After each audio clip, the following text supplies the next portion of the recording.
gráfica. No vídeo anterior eu marquei para vocês esse triângulo branco e mostrei que houve uma rejeição no topo desse triângulo que coincide com a média móvel de 100 dias, que é esta linha roxa. E disse que, devido a isso, a tendência era o preço buscar mais uma vez aqui o fundo deste triângulo, como aconteceu em todas as vezes anteriores, né? Ó, pegou aqui, desceu, e agora mais uma vez. É o que está acontecendo nesse momento.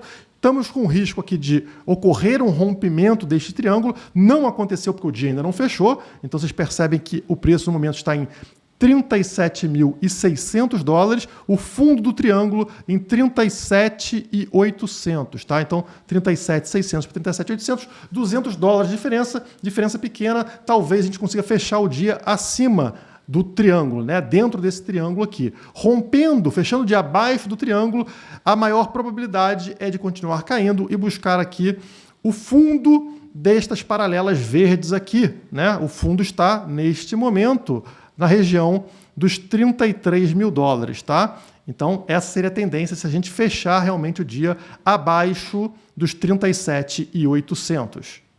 Isso, obviamente, está ligado à aversão de risco devido à guerra Rússia e Ucrânia e também sanções que estão acontecendo com a Rússia e que vão levar ao aumento da inflação, ao aumento de custo ao redor do mundo.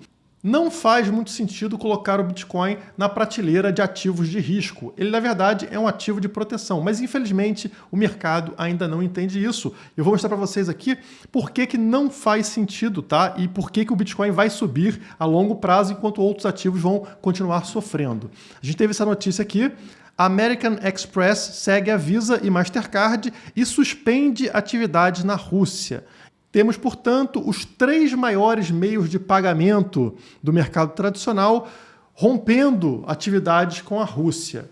Isso atrapalha principalmente quem? Os indivíduos inocentes, os russos, né? Se isso aqui se aplicasse somente ao governo russo, somente aos parasitas, aos políticos, beleza, mas não. Quem sofre mais com isso são pessoas pobres, é o povo realmente que não consegue utilizar o dinheiro para o que ele foi criado.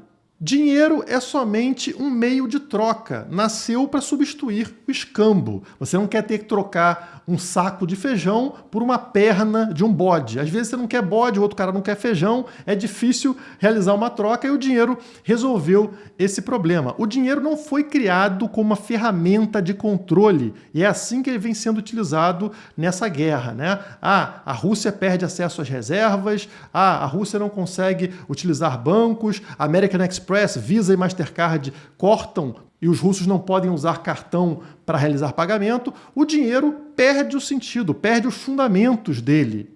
Quando você vai numa banca de jornal comprar um jornal, o vendedor lá, o jornaleiro, não está interessado se você é russo, se é ucraniano, se é brasileiro, se é chinês. Ele quer trocar o jornal dele pelo seu dinheiro. E você quer trocar o seu dinheiro pelo jornal dele. Não precisa existir nenhum controle, nenhuma informação acima disso. Mas o dinheiro estatal, ele é usado como uma arma. Ele é usado como uma ferramenta para te controlar. Por isso que o dinheiro perde o sentido, ele perde o seu principal fundamento, que é permitir a realização de trocas. Não à toa, as moedas estatais têm prazo de validade. Elas vão sendo tão deterioradas com a passagem do tempo que, em determinado momento, elas deixam de existir e são substituídas por outra moeda. Nós que somos brasileiros conhecemos bem esse processo. Quantas moedas a gente já teve no Brasil e foram totalmente desgastadas e substituídas por outras e por outras e por outras. Então, este site aqui, para quem quiser conhecer, é BitRoll. Você consegue encontrar todas as moedas aqui que já foram abandonadas, né? E os motivos para isso. Então tem mais de 590 moedas estatais que são mortas atualmente. A maior parte daqui foi destruída devido à hiperinflação. Algo que é muito comum em países como o Brasil. A inflação vai deteriorando esse dinheiro a tal ponto que ele perde o sentido de ser dinheiro e de servir como reserva de valor para nós que usamos o dinheiro. E aí o que eles fazem? Cortam zeros, trocam o nome do dinheiro ali, pintam a notinha de outra cor e pronto, você bobo continua usando o mesmo dinheiro.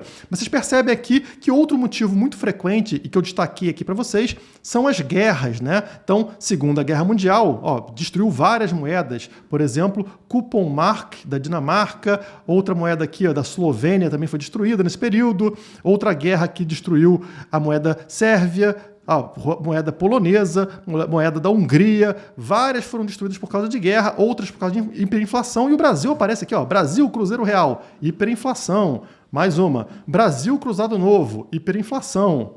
Europa sempre tem alguma guerra envolvida destruindo moedas, eles sempre vão encontrar aqui um meio de destruir as funcionalidades, né, as funções de uma moeda. Brasil Cruzeiro, hiperinflação, cruzado, hiperinflação, e assim por diante. Tem a lista interminável de motivos para destruição, né, moedas que foram destruídas completamente com o passar do tempo. A gente não está muito diferente agora com o nosso real, não, que já teve uma desvalorização aí de praticamente 90% do que ele valia, está indo no mesmo processo e até o dólar americano está entrando também nessa. E com relação à Rússia, parece que o problema, para variar, também é a guerra destruindo o valor da moeda local. E se o dinheiro vem sendo destruído, vem perdendo sua função, vem perdendo seu valor, o que o político vai fazer? Ele vai apelar, ele vai tomar dinheiro de quem sobrou. O Putin não consegue mais pegar dinheiro no exterior, não consegue mais ter acesso às reservas do exterior, vai olhar para dentro. Opa, o povo tem dinheiro, né? Que tal roubar o povo, tomar o dinheiro do povo, igualzinho o Collor fez lá atrás no Brasil, né? E foi isso que ele fez. Putin autoriza confisco de dinheiro nos bancos oficiais da Rússia. Olha a mãozinha dele aqui, o parasita querendo pegar o teu dinheiro, né? Ele foi lá e entrou na conta das pessoas e tomou esse dinheiro com a desculpa. Qual a desculpa para ele, né?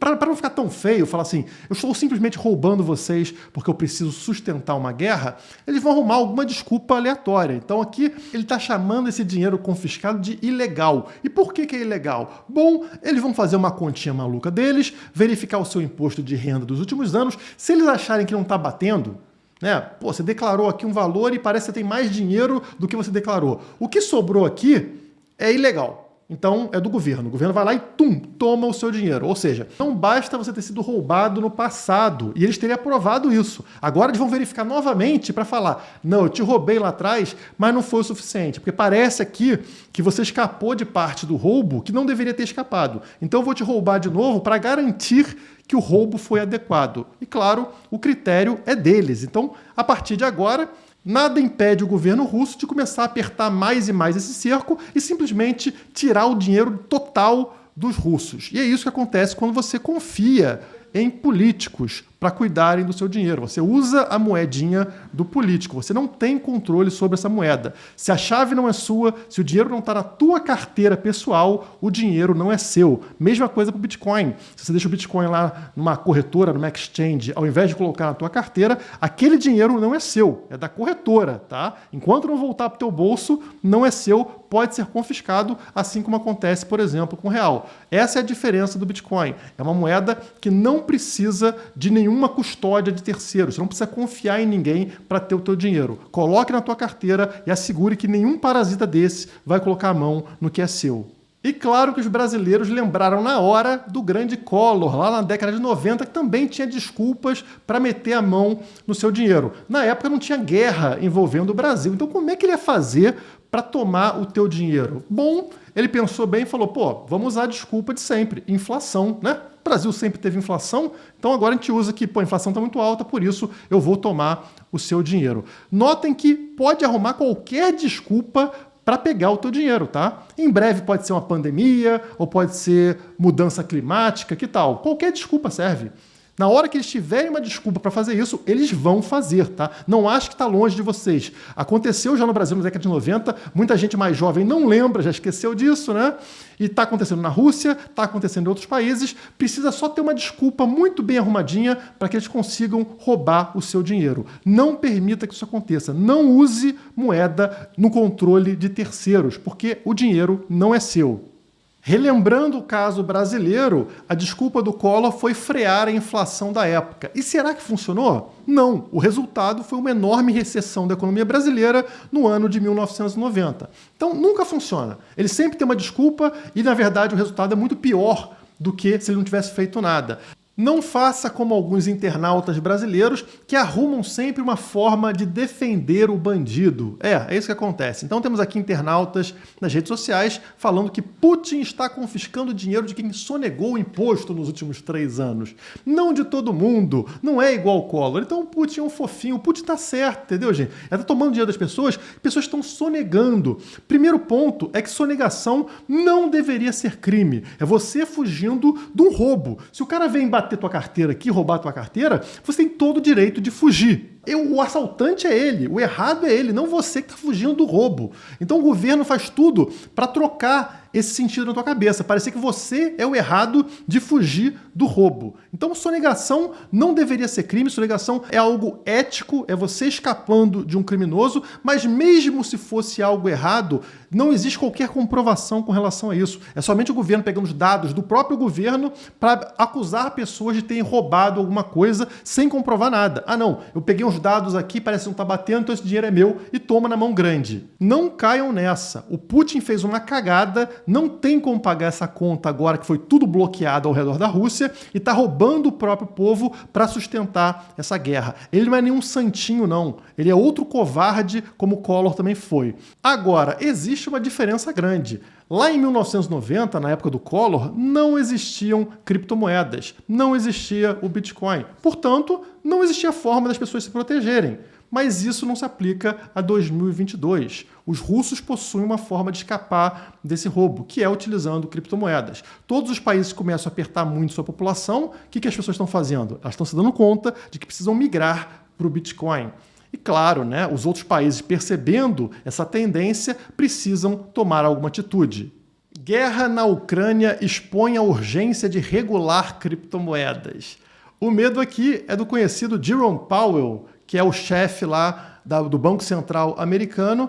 Então, Jerome Powell afirmou que é preciso existir alguma estrutura regulatória no mundo das criptomoedas. A Rússia pode estar utilizando criptomoedas para escapar das sanções impostas pela comunidade internacional. Powell destacou que não possuía quaisquer soluções. Ele só falou que é um problema, né?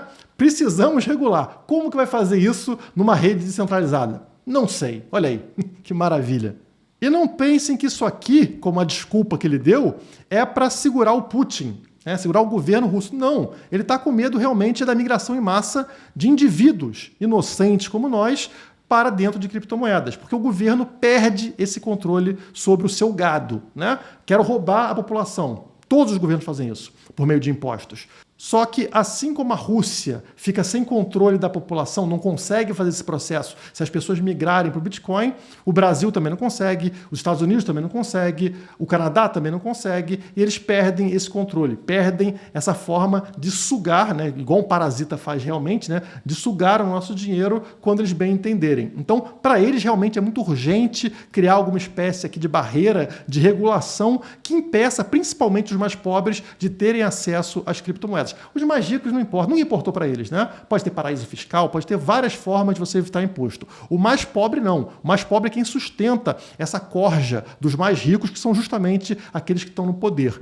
Então é muito preocupante para eles que a população ucraniana, a população russa que está hoje pobre, sem condição de escapar desses ataques, esteja migrando para dentro de criptomoedas. Eles precisam fazer algo para impedir isso. Até porque a ideia do Jerome Powell lá nos Estados Unidos para conter a inflação é elevar a taxa de juros, começar a subir a taxa de juros. Isso atrai poupança, faz as pessoas guardarem o dinheiro e dá uma segurada na inflação dos Estados Unidos. Só que tem um problema na hora que ele faz isso. A alta dos juros dos Estados Unidos pode impulsionar demanda por bitcoins em países emergentes, como, por exemplo, o Brasil. Qual é o atrativo de um investidor gringo colocar dinheiro no Brasil, esse país extremamente arriscado? Taxa de juros. Então o Brasil paga um juros muito mais alto do que ele teria acesso na Europa, nos Estados Unidos. Então vamos dizer que eles paguem, sei lá, 1% lá e paguem 10% aqui. Aí o gringo fala, pô, tá bom, vou colocar dinheiro no Brasil, vou botar aqui uma parcela do meu capital no Brasil para ganhar esses juros. É um capital arriscado, mas que recompensa bem. O que acontece na hora que os Estados Unidos começam a aumentar a taxa de juros de 0 para 2%, 3%.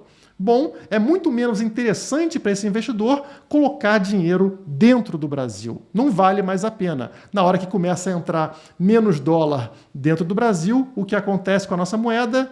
Ela perde valor. E é isso que a matéria está falando. Então, isso é uma forma de destruir a economia de país, destruir a moeda local. E esse é o grande risco na hora que os Estados Unidos fizerem isso. E qual vai ser a solução para a gente aqui, povão, na hora que começarem a destruir nossa moeda?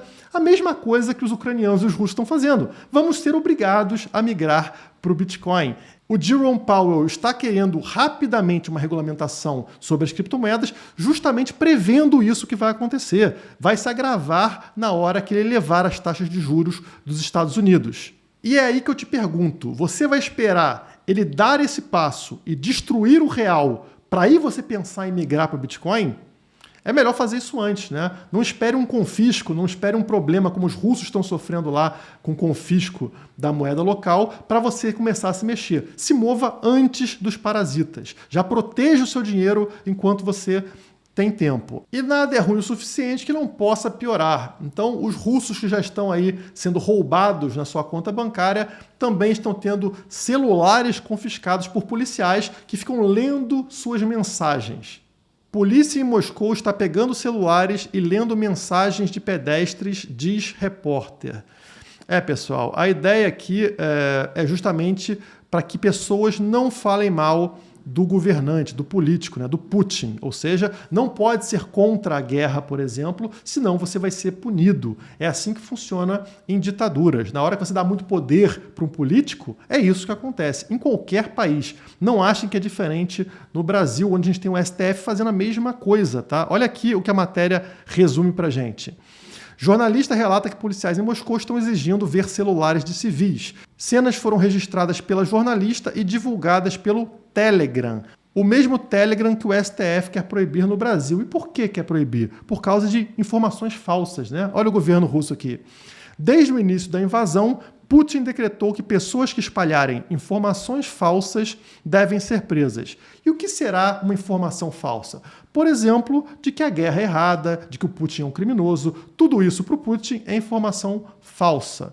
E a forma que ele resolveu esse grande problema é confiscando, além do dinheiro, também celulares para verificar mensagens. E se não fosse o Telegram, essas informações não chegariam para a gente, do outro lado do mundo. E é o mesmo motivo que leva o STF no Brasil a tentar censurar o Telegram. Eles não querem que informações descentralizadas sejam passadas. A única informação que deve ser propagada é a que vem do governo ou da mídia permitida